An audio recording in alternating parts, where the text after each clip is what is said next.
tidak normal atau itu gangguan gitu. Saya nggak bisa judging begitu karena saya nggak periksa secara langsung.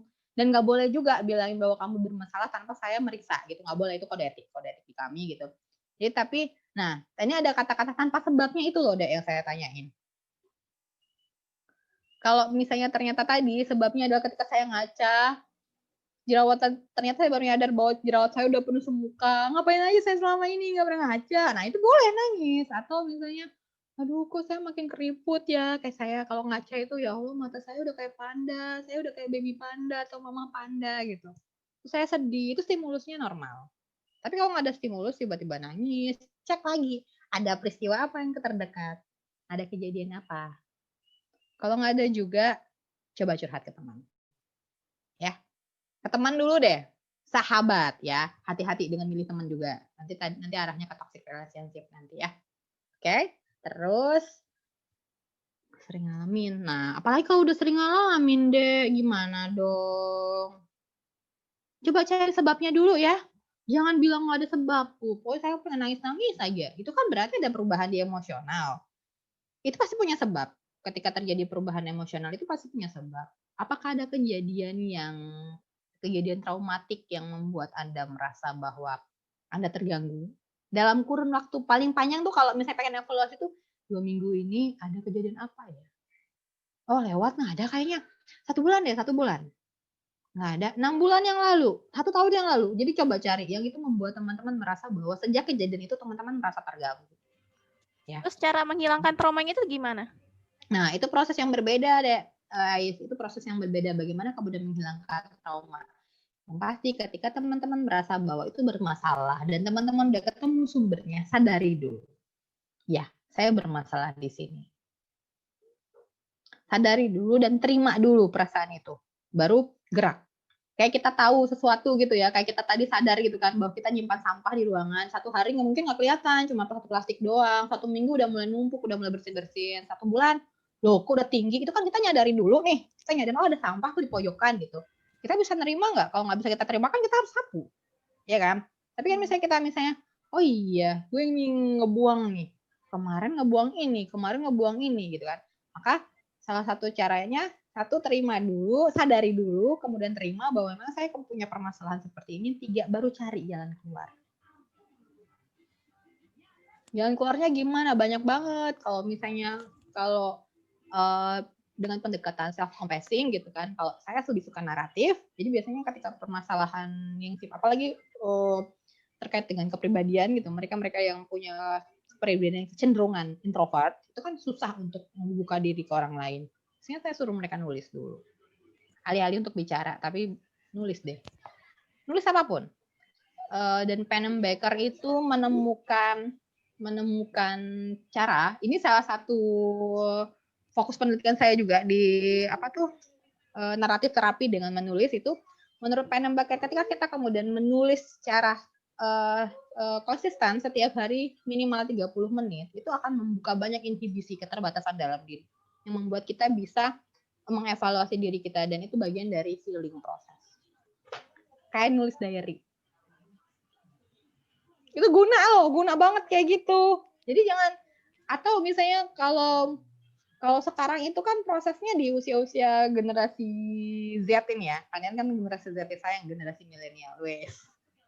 Itu kan cenderung menggunakan media sosial itu bukan sebagai tempat untuk memperoleh informasi, tapi tempat untuk show off.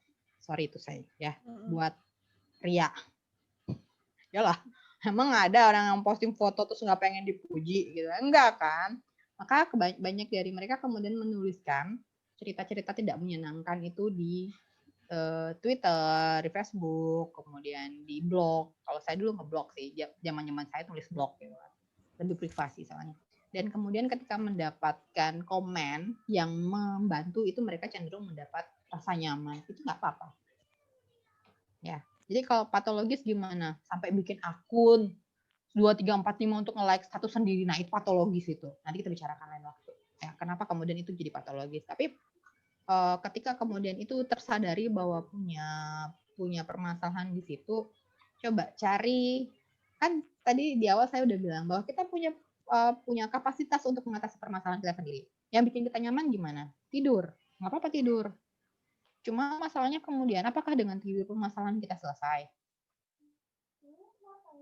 Saya bisa dapat nyaman aja sih Bu, ya nggak apa-apa. Lanjutin aja. Sejauh mana kamu bisa bertahan dengan tidurmu? Atau dengan nulis tadi kan.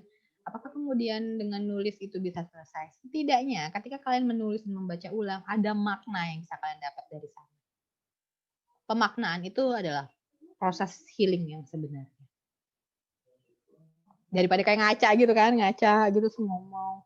Ternyata saya udah tua ya, muka saya udah mulai keriput. Ya elah udah tua beneran gitu. Itu tuh kan sesuatu yang tidak bisa saya hindari gitu ya. Tapi ya ketika menulis itu kan, oh iya saya udah tua. Terus di usia tua bangka begini gitu kan, saya udah ngapain aja gitu kan. Hal-hal yang seperti itu yang kemudian pada proses mencari makna, pemaknaan itu yang membuat kita menjadi lebih healing. Proses sembuhnya. Oke Ais, bisa diterima teman-teman yang bertanya tadi, bisa dipaham nggak? Paham. Ya, oke, Paham. Lanjut, gimana? Sudah selesai teori dari Devi ya. Gimana? Yang bawah tuh ya? Terlebih daerah yang minim terhadap pengetahuan tentang pentingnya kesehatan mental. Nah, ini dia deh sebenarnya permasalahan utama, bukan permasalahan utama ya.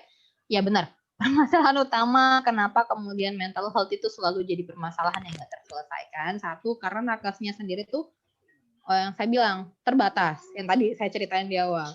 1.500 psikolog klinis kudu nanganin 300 juta penduduk Indonesia. Bayangin berapa kepala yang mereka harus atasin gitu ya. Kalau kita rata-ratakan. Dan lebih sedihnya lagi psikiater di Indonesia itu tidak sampai 1.000 dan dia harus covering 300 juta penduduk Indonesia.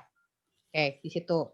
Kedua, mereka adanya di pusat-pusat kota. Jadi kalau misalnya daerah Nunukan yang sakit, mereka harus ke Tarakan. Ke Tanjung Selor ya, kalau nggak salah ya. Tanjung Selor ya, ibu kotanya ya. Tarakan ya. Kaltara ya. Ya. Iya nggak, Yis? Iya, Tanjung Selor, tapi biasanya ke Tanjung Selor gitu. Dan itu membutuhkan effort yang besar, entah tenaga, rasa malu, minimal rasa malu deh. Kudu ngilangin rasa malu dulu gitu. Nah, itu yang membuat kemudian proses kesehatan mental itu menjadi terhambat. Teman-teman di daerah itu lebih percaya pada dukun ketika ada gangguan-gangguan. Padahal sebenarnya itu gangguan kejiwaan kayak tadi, yang schizofrenik yang akhirnya jalan-jalan di pinggir-pinggir jalan itu kan mungkin awalnya cuma ngerasa kayak dia ngebisikin aku suruh bunuh tikus. Pokoknya karena tikus di rumah banyak, terus dia tiap malam nyari tikus gitu, berburu tikus. Lama-lama ada yang ngerasa dia ngebisikin, oh kamu udah pinter bunuh tikus, bunuh anjing. Nah, atau bunuh babi. Karena kan mungkin di daerah kayak di Kalbar itu kan, Kalbar lagi. Kalbar itu kan banyak babi gitu kan, dan babi itu kan dianggap sebagai hewan yang penting gitu kan. Jadi, oh bunuh babi gitu, babinya dibunuh. Lama-lama kelamaan, kamu hebat ya, kamu udah bisa bunuh babi. Sekarang itu banyak banget manusia yang jahat bunuhnya. Nah, hal-hal itu tuh cuma mereka yang bisa paham. Ketika ketika mereka cerita ke keluarga, itu dianggap, aduh kayaknya kamu kesetanan, kamu kejinan. Ya bisa jadi sih kejinan emang gitu. Tapi yang namanya halusinasi, bisa yang auditorik, bisa visual, bisa lihat-lihat kayak ada orang yang datangin. Itu kayaknya horor ya, kayak hantu gitu. Ngedatangin kayak ngeliat bayang-bayang terus Bu, dan itu selalu menghantui saya selama 2 tahun ini gitu. Bayang-bayang udah diruqyah nggak juga mempan. Akhirnya mereka bawanya ke dukun. Padahal itu adalah gold symptom dari schizophrenia. Jadi mereka harus minum obat dan tidak boleh putus. Ya, sayangnya lagi sistem kesehatan kita belum jamin untuk jaminan gangguan kesehatan mental. Jadi teman-teman harus dapat rujukan dulu dari puskesmas, baru bisa dikirim ke rumah sakit. Dan itu perjalanan prosesnya administratifnya panjang. Jadi administratifnya belum kelar, kasusnya udah naik. Kadang tuh di situ jeleknya kita ya. Jadi gimana untuk ngatasin? Ya edukasi. Ya, jadi misalnya punya komunitas, adain di daerah-daerah terpencil untuk mengenali gitu ya. Kalau dulu saya waktu di Sanga-Sanga kebetulan ada perawat puskesmasnya yang juga teman saya gitu, suaminya rekan suami saya gitu, dan dia tahu saya psikolog, terus jadi saya diajak untuk mengedukasi. Jadi edukasinya setelah saya langsung home visit. Jadi ketika di situ ada, jadi saya tahu bahwa di sekitaran Sanga-Sanga Dalam dan sampai Sanga-Sanga Muara itu ada berapa keluarga dengan yang punya gangguan jiwa berat, dan itu kami edukasi. Jadi masyarakatnya tahu bahwa oh gangguan begini itu bukan buat di pasung, Kan kebanyakan di wilayah-wilayah gitu ya, dipasung gitu kan. Takut karena dia ngamuk, Bu. Dia mukulin orang, dia bawa parang kalau enggak gitu kan. Ya, betul gitu. Dia bawa parang karena dia itu uncontrol dia. Dia nggak bisa kontrolin perilaku itu. Dan itu nggak bisa. Dan itu tidak bisa dipahami oleh manusia normal. Kok bisa ya dia nggak bisa kontrol perilaku itu gitu ya. Memang itu kejadiannya begitu, goal symptomnya begitu gitu. Kalau dia nggak kayak gitu normal dia, Bu. Jangan edukasinya gitu. Jadi coba deh lewat apa namanya